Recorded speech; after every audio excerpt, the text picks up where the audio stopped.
An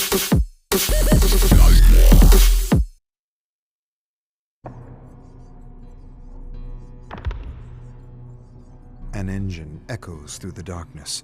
A roar vibrates through Yui's body as she accelerates through a thick churning fog across a wasteland of crumbling pagodas and buildings. She passes a wrecked motorcycle on the side of the road. Not far from the bike, a rider tries to stand but collapses on a shattered leg. She can't stop. She won't stop. She needs to win. She needs to reach the... She's not sure anymore. She looks left and right as she zips past the ruins of her hometown. She passes the same rider again, trying to escape the blazing wreck. Doesn't make any sense. Nothing makes sense. A demon yells in the fog. Seems like he's right behind her, lurking in the fog, waiting to jump out at her. She maneuvers through piles of flesh and gore of fallen riders, burning and sending puffs of swirling smoke up into the darkness.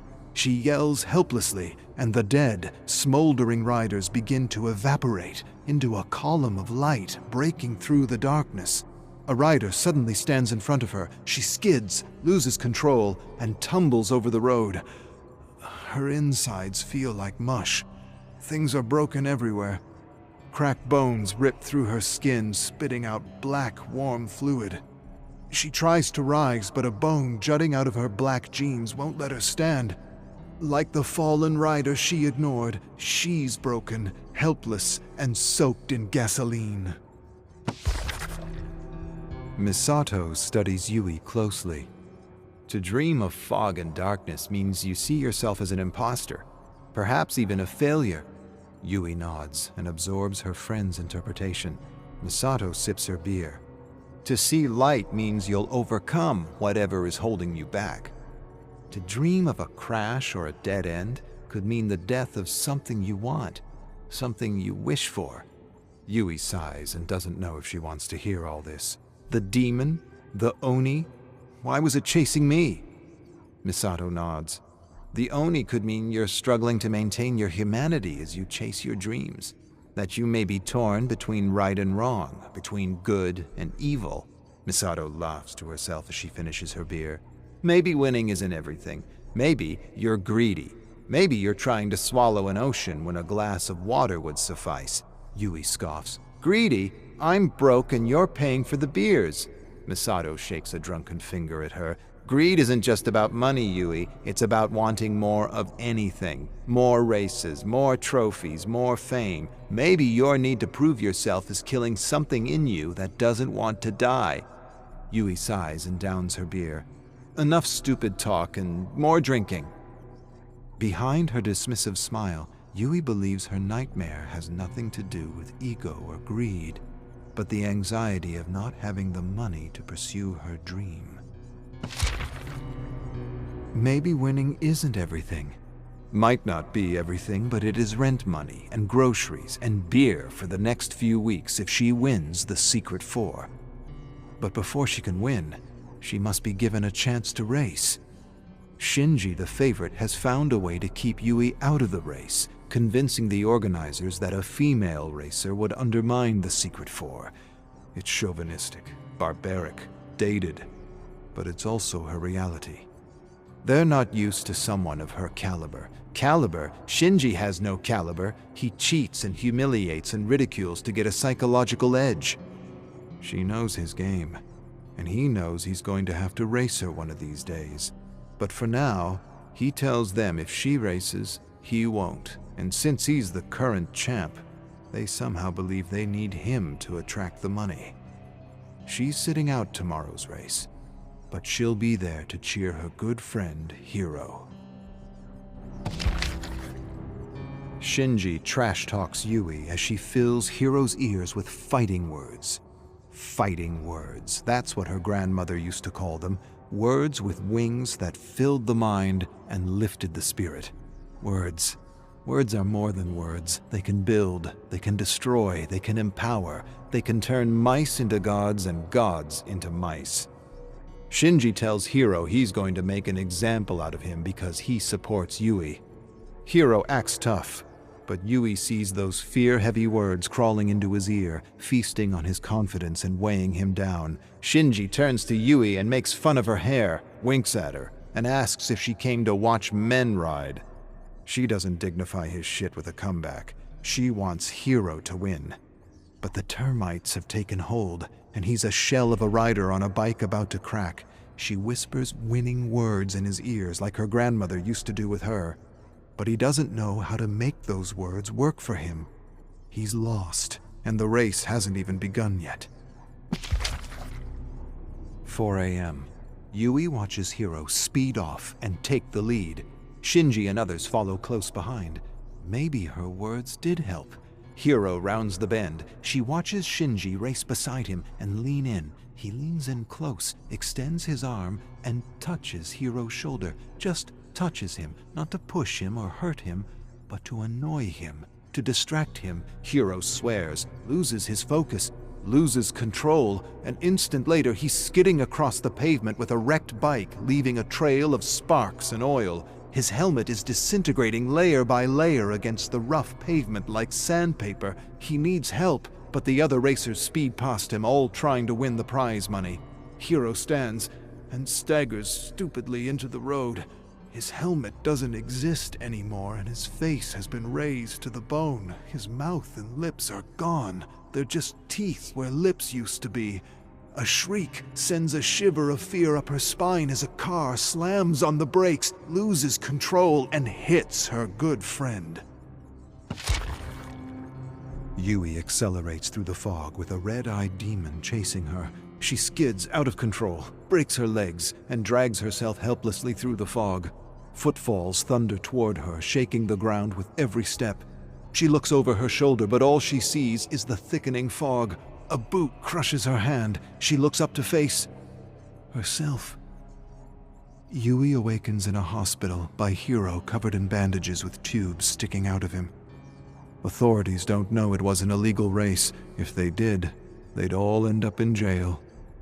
She's not sure if Hiro can understand her, but she tries her best to comfort him.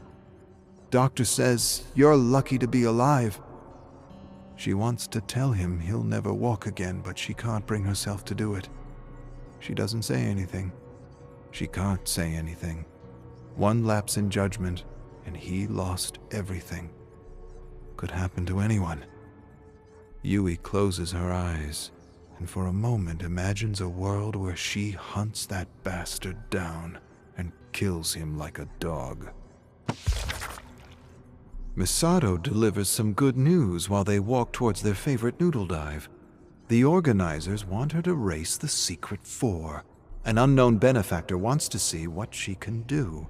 Rumors echo of a billionaire wanting to help lifers realize their dreams. None of it makes sense.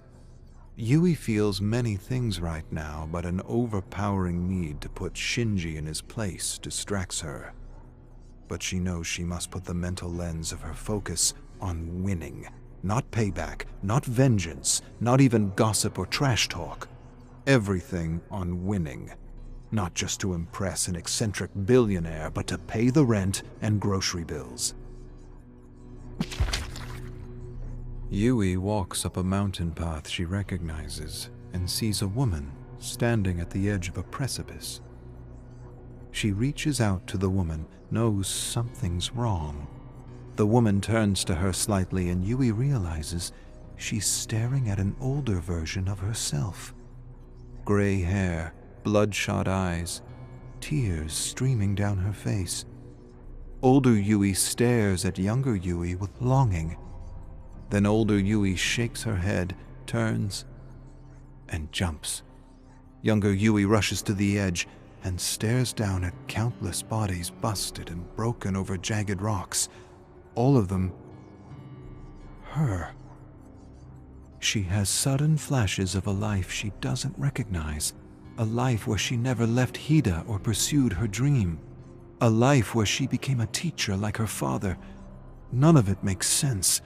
She covers her face with her young hands and screams, and suddenly wakes up in her bed, lying in a pool of sticky cold sweat.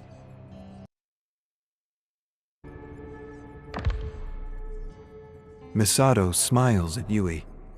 Maybe it was a dream. Maybe it was a glimpse into another world, a world where you take a completely different path. In one, you become a vengeful red-eyed brute, and in another, a coward that doesn't follow her dreams. Yui shakes her head. I don't believe in any of that multi-world magical bullshit. Misato scrunches her face when she hears magic. Not magic, quantum. Quantum bullshit. Misato munches on peanuts and sips her beer. If it's a dream, it probably has something to do with something you are moving away from, something you left behind. What do the cliffs signify? Yui remembers a moment with her grandmother. She remembers she was at a recreational center with her friends and cousins. She lost a relay race because her best friend stopped to see if their competitor was okay when he tripped and fell. Her teammate helped the boy up while another team took the lead and won the race. She was furious and they hadn't spoken for weeks. Yui remembered going to the precipice where they liked to talk, hoping she would be there, but she wasn't. Her grandmother went up to see her and listened to her side of the story and sided with her friend. Yui vaguely remembered the talk. Her grandmother sat beside her, staring below the jagged rocks, laughing nervously. You love danger.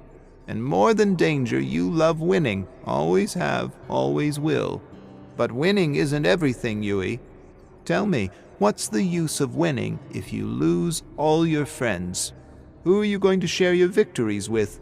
Yui laughs at this and calls her best friend weak. Her grandmother places a concerned hand on her shoulder. She's not weak. I would say she's quite the opposite, to sacrifice winning to help someone in need. Empathy is what makes us human, and if you lose this, you are just a very good machine that wins. What does it matter if you gain the world if you lose your humanity? Yui closes her eyes and knows her grandmother is right. And yet, there's something inside her that hates to lose, that refuses to lose, something that will drive her to win despite it all. A thing that brings out the best and worst in her. Engines rattle and roar in an endless cacophony as Shinji messes with Yui. Everyone wants the jackpot and she needs this money more than ever. She's been working as an assistant English teacher at a high school, but it's barely enough to get by, let alone fix her bike. Her bike feels sick. She used to love the sound of her bike, but recently she's noticed a change. A few notes are off, and the sound just doesn't travel through her body the way it used to. All these engines singing their unique song, and her bike singing something strange and off. She needs the prize money, and the sponsorship of a billionaire wouldn't be so bad either. Last thing she'll do is let this fool disrupt her focus. She smiles at him after he levels an insult at her and threatens to run her off the road. Yui meets his gaze. You'll try, but you'll crash and burn just as soon as you do. She says it with the weight and certainty of a curse. Shinji tells her she should stay out of this one and let the men race. She knows what he's trying to do. He's trying to disrupt her, get in her head, change the vision of victory in her mind. He tells her the race is his. She flashes a smile. Not while I'm alive.